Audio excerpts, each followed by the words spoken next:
예수님을 믿으면 그때부터 성도가 됩니다. 여러분, 제가 여러분들께 질문을 한번 드려보겠습니다. 여러분 잘 생각하시고 답해 주시면 고맙겠습니다. 여러분들은 예수님을 믿고 나면 세상에 대해서 어떻게 생각을 하십니까?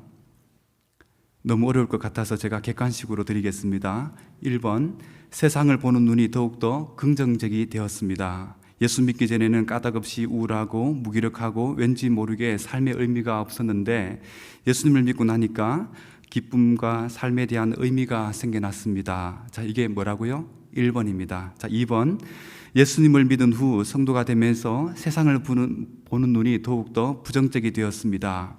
예전에는 몰랐는데 교회를 다니고 나니까 예수님을 믿은 후부터 세상이 악한 곳임을 알게 되었습니다. 믿기 전에는 별로 생각 안 했는데 내가 예전에 지었던 과거의 한 행동들이 죄악이라는 것도 알게 되었습니다. 그래서 이 세상의 삶의 가치가 없어지고 하루빨리 천국으로 가고 싶은 마음이 듭니다. 여러분 1번입니까? 2번입니까? 네, 우리 여동 장로님 항상 긍정적이라서 1번 나왔습니다. 여러분, 근데 2번은 그러면 틀렸습니까? 2번도 알쏭하지요, 그죠? 그래서 여러분 이번에 참 대답하기 쉽지 않기 때문에 제가 다시 한번 이것을 다른 표현으로 제가 한번 질문을 드려보겠습니다. 여러분들 중에 결혼하신 분들이 대다수인데 여러분 결혼하고 나니까 어떻습니까? 날마다 사랑하는 사람의 얼굴을 보면서 잠자리에 들고 그리고 얼굴을 보면서 일어나고 함께 밥 먹고 함께 씻고 함께 대화하니까 행복합니까? 아니면 매일 잔소리에 마음이 무덤덤해지고 사는 게 그저 그렇게 느껴지고 있습니까? 1번입니까? 2번입니까?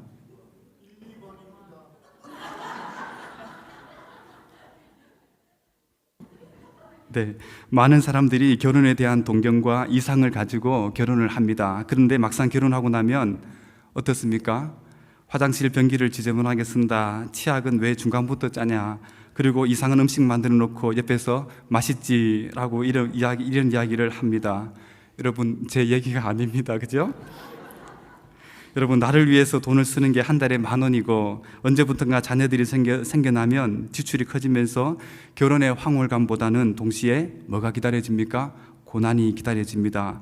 여러분, 구원을 맛보는 것은 황홀한 것이지만 그러나 그 구원의 부활을 간직하기 위해서 뭐가 따르는 겁니까? 고난이 따르는 것이지요.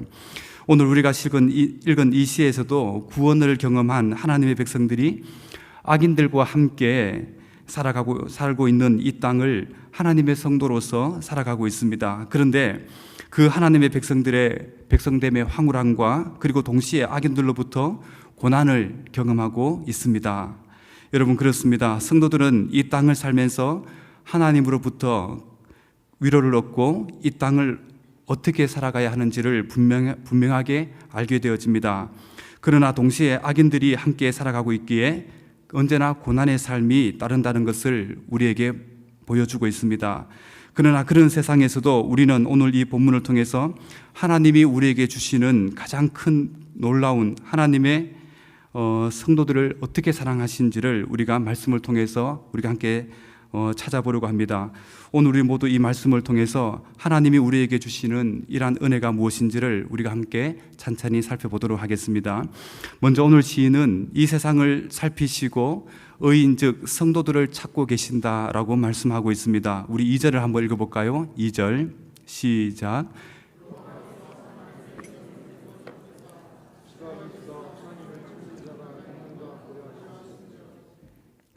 여러분, 여호와께서 하늘에서 어떻게 하고 있습니까? 인생을 굽어 살피시고 계십니다. 그리고 지각이 있어 하나님을 찾는 자가 있는가 찾고 계신다라고 하나님께서 말씀하고 있습니다. 여러분, 2절은 시인은 하늘에서 하나님을 찾고 있는 하나님이 하늘에서 찾고 있는 눈길을 묘사하고 있습니다. 여러분, 오늘 제가 저희 교회 어느 한 사무실에 잠깐 들어가기 위해서 그 문 앞에 있는 비밀번호를 제가 눌렀습니다. 4가지를 눌렀는데 아무리 눌러도 문이 열리지 않습니다. 왜냐하면 비밀번호가 틀렸기 때문에 그렇죠. 한 5번 정도 실패를 하고 나니까 자동키에서 이제 소리가 나서 더 이상 문이 열려지지 않습니다.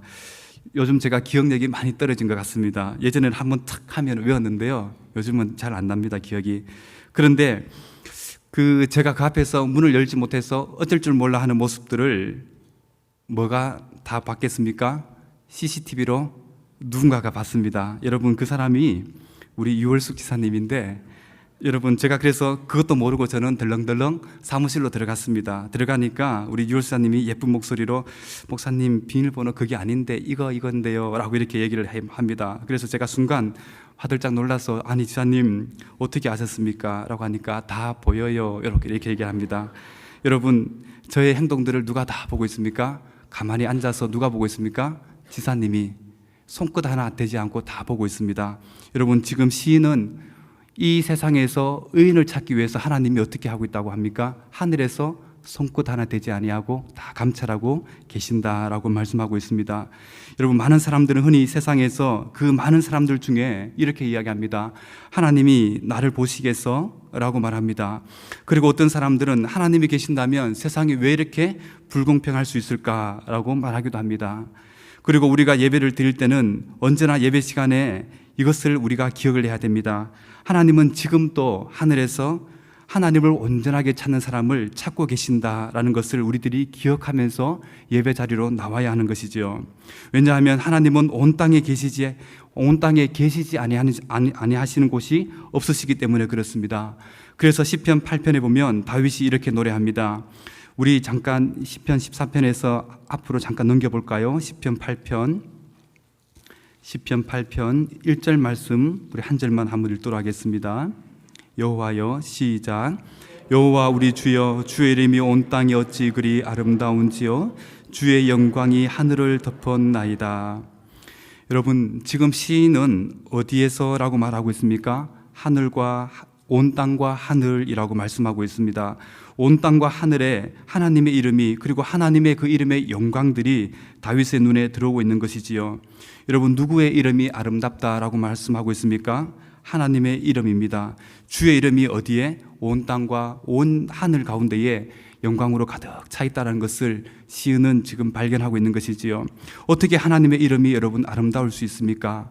그것은 시인이 하나님을 만났기 때문에 그렇습니다.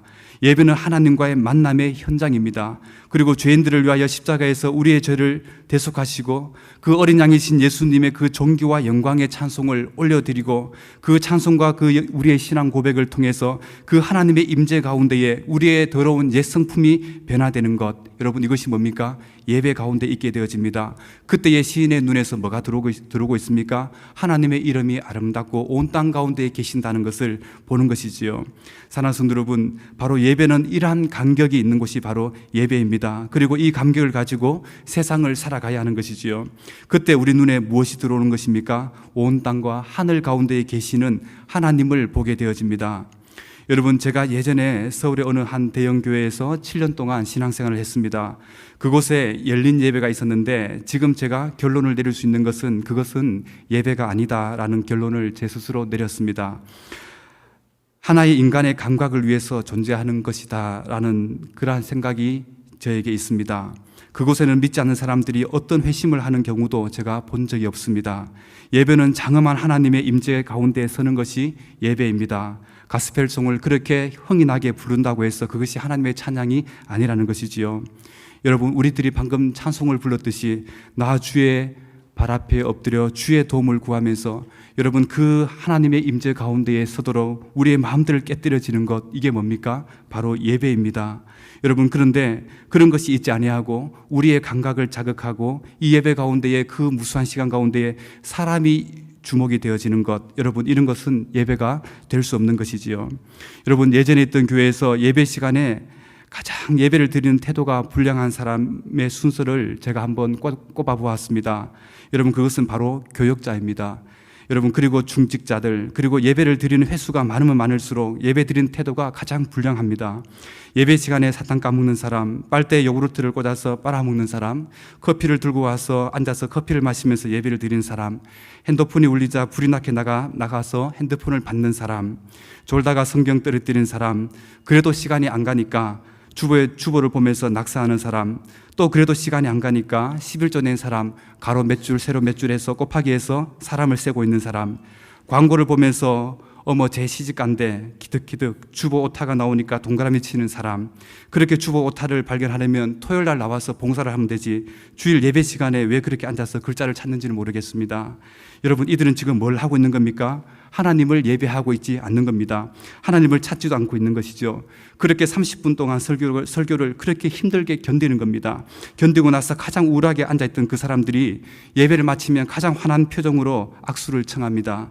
그런데 여러분, 어떤 분들은 정말 먼저 일찍 와서 어린아이들처럼 그 예배 시간에 먼저 와서 기도하고, 그리고 그렇게 예배를 준비합니다. 그리고 주일 말씀을 통해서 그 메모지에 메모를 합니다. 일주일 동안 그 말씀으로 묵상하고 씨름하면서 그렇게 시간을 보내면서 다시 주일을 찾아옵니다. 여러분, 누가 하나님을 찾는 사람입니까? 여러분, 전자입니까? 후자입니까? 후자이죠, 그죠? 사랑하는 성도 여러분, 여러분들은 어떻습니까? 하나님을 찾고 있습니까? 아니면 이 예배 시간을 견디고 있습니까? 지금 하나님이 하늘의 보좌에서 하나님을 찾고 하나님을 경외하는 사람들을 하나님께서는 지금 찾고 계신다라고 말씀하고 있습니다. 그런데 결과는 어떻다라고 말씀하고 있습니까? 우리 3절 한번 읽어볼까요? 3절 시작. 다 치우쳐 함께 더러운 자가 되고 선을 행하는 자가 없으니 하나도 없도다. 여러분, 모두 치우쳐 함께 더러운 자가 되고 하나님을 찾는, 하나님의 아름다운 삶을 살아가는 사람이 없다라고 말씀하고 있습니다. 왜 그렇습니까? 우리 1절도 한번 읽어볼까요? 1절에서 그 이유를 말씀하고 있는데 우리 한 목소리를 읽도록 하겠습니다. 시작.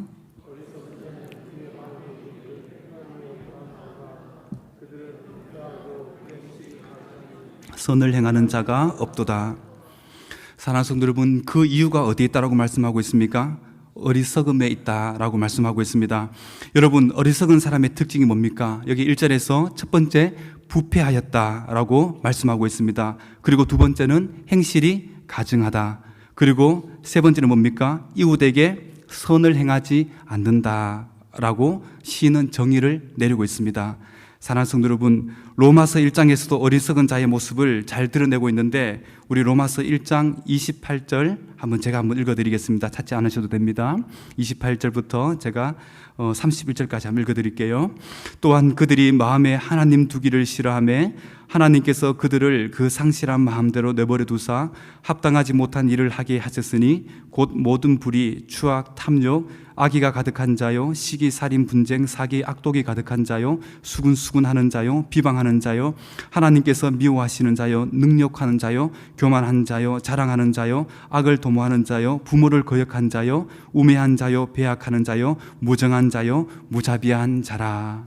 여러분, 이들이 누구입니까? 어리석은 자들입니다. 어리석은 자들의 모습을 왜 이런 불의, 추악, 탐욕, 악의, 시기, 여러분 살인, 분쟁, 그리고 비방, 교만, 자랑, 수군하는 것, 왜 이런 것들이 생겨나게 되었을까요? 여러분, 그 질문에 바울은 28절에서 다시 그 이유를 말씀하고 있는데 그 마음에 누구를 두기 싫어하기 때문에? 하나님을 두기 싫어하기 때문에 라고 말씀하고 있습니다. 사랑하는 성도 여러분, 하나님 없이 사는 사람들은 그 마음이 얼마나 부패한지를 모릅니다. 여러분, 부패한 모습이 바로 불의와 추악과 탐욕과 시기와 악독으로 수군수군하는 것처럼 여러분 사람들을 올무에 빠뜨리는 여러분 이런 것들로 다 나타나게 되어지는 것이지요. 여러분, 언젠가 한번 제가 식당에 밥을 먹으러 갔는데 여러분 너무나 배가 고파서 돈가스 하나를 시켰습니다. 마침 허기도 지고 배가 고픈 터라 칼을 들고 돈가스 한 점을 탁 썰고 포크로 입에 한 점을 딱 넣었는데 여러분 속에서 울컥하고 올라오는 겁니다. 여러분, 고기가 상했습니다. 냄새가 확 올라오는 겁니다. 여러분, 부패에서 냄새가 올라오는 것이죠. 여러분, 우리가 음식을 먹어도 상한 것을 먹으면 이것을 이렇게 속에서 울컥하고 역겨워서 먹지 못하는데 여러분, 온전하신 하나님의 그 진실한 성품 앞에 여러분 우리들의 이러한 부패한 본성으로는 하나님 앞에 설 수 없다는 것이지요. 사랑하는 성도 여러분, 우리는 진실해야 합니다. 하나님은 진실하신 분이시기에 조금 더 그 앞에 거룩한 모습으로 설 수가 없다는 것이지요. 여러분, 얼마나 사람들이 자기를 포장하고 얼마나 꾸미는지를 모르겠습니다. 내가 옳지라고 사람들한테 인정받는 것보다 여러분 발가벗김을 당한다 할지라도 하나님의 그 진실 앞에 서는 것, 여러분 이 사람이 더욱더 희망이 있는 것입니다. 사랑하는 성도 여러분, 우리들의 모습은 어떻습니까? 사람들을 여러분 올무에 엮기 위하여 그렇게 여러분들을, 그런 성도들을 대하고 있지 않습니까? 여러분, 그렇다면 그 길에서 빨리 돌이키셔야 됩니다. 그리고 회개하셔야 됩니다. 그리고 하나님을 마음에 두기 싫어했던 이 본성을 하나님 앞에 그대로 가지고 나가서 하나님 앞에 고침받도록 하나님 앞에 엎드려 간구해야 되는 것이지요. 여러분, 그리고 하나님을 마음에 두기 싫어하는 그 자들의 모습을 다시 한번 4절에서 이렇게 이야기하고 있는데, 우리 4절 한번 읽어볼까요? 4절 시작. 죄악을 행하는 자는 다 무지하냐? 그들이 떡 먹듯이 내 백성을 먹으면서 여호와를 부르지 아니하도다. 여러분, 하나님을 마음에 두기 싫어하는 사람들, 여러분, 이 사람들 눈에는 자신의 배를 위하는 그러한 것들만 가득하게 되어집니다. 예전에 교회에서 목회자들이 가장 존경을 받는 그러한 시대가 있었습니다.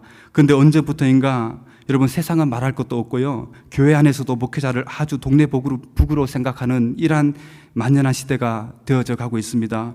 아무리 나이가 어린 목회자라고 해도 함부로 반말을 하는 모습을 볼 때면 참 마음이 불편해질 때가 많습니다. 여러분, 그런 사람들이 성도들을 존귀하게 여기고 있을까요? 성도들을 위해서 희생하며 섬기고 이웃을 섬길 수 있을까요? 전혀 불가능하다고 저는 생각합니다.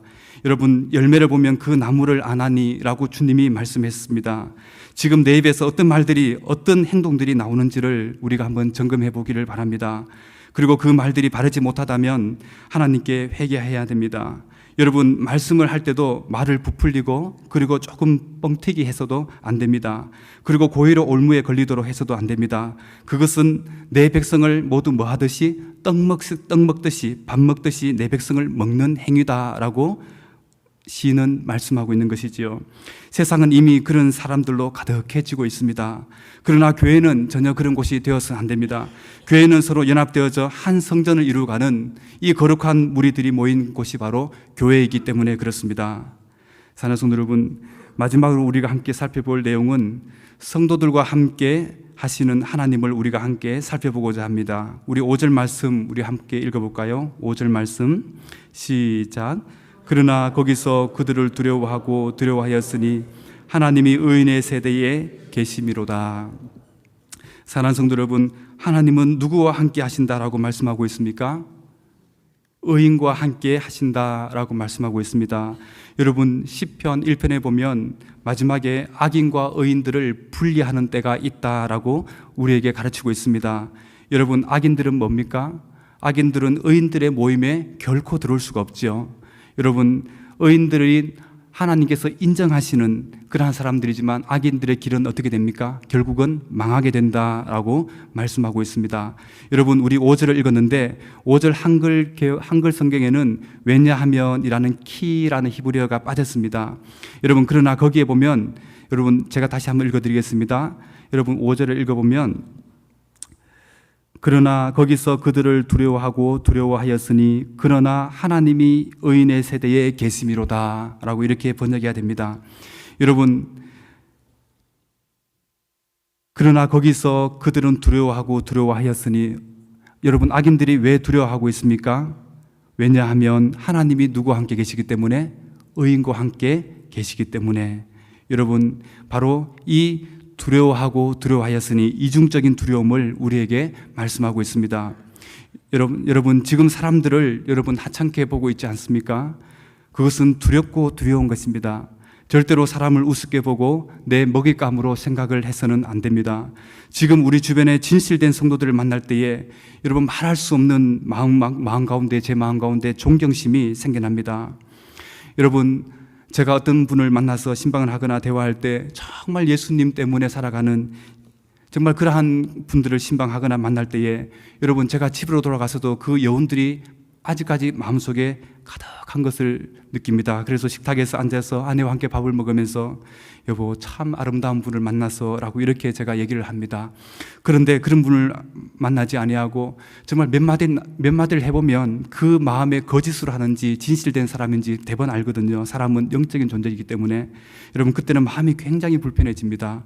사랑하는 성도 여러분, 우리들이 대화할 때에 사람들을 존귀하게 대하고 사람들을 얼마나 진심으로 대하는지 여러분, 우리의 말투 가운데에, 우리의 행실 가운데, 우리의 눈빛 가운데에 다 그려져 있습니다. 왜 그렇습니까?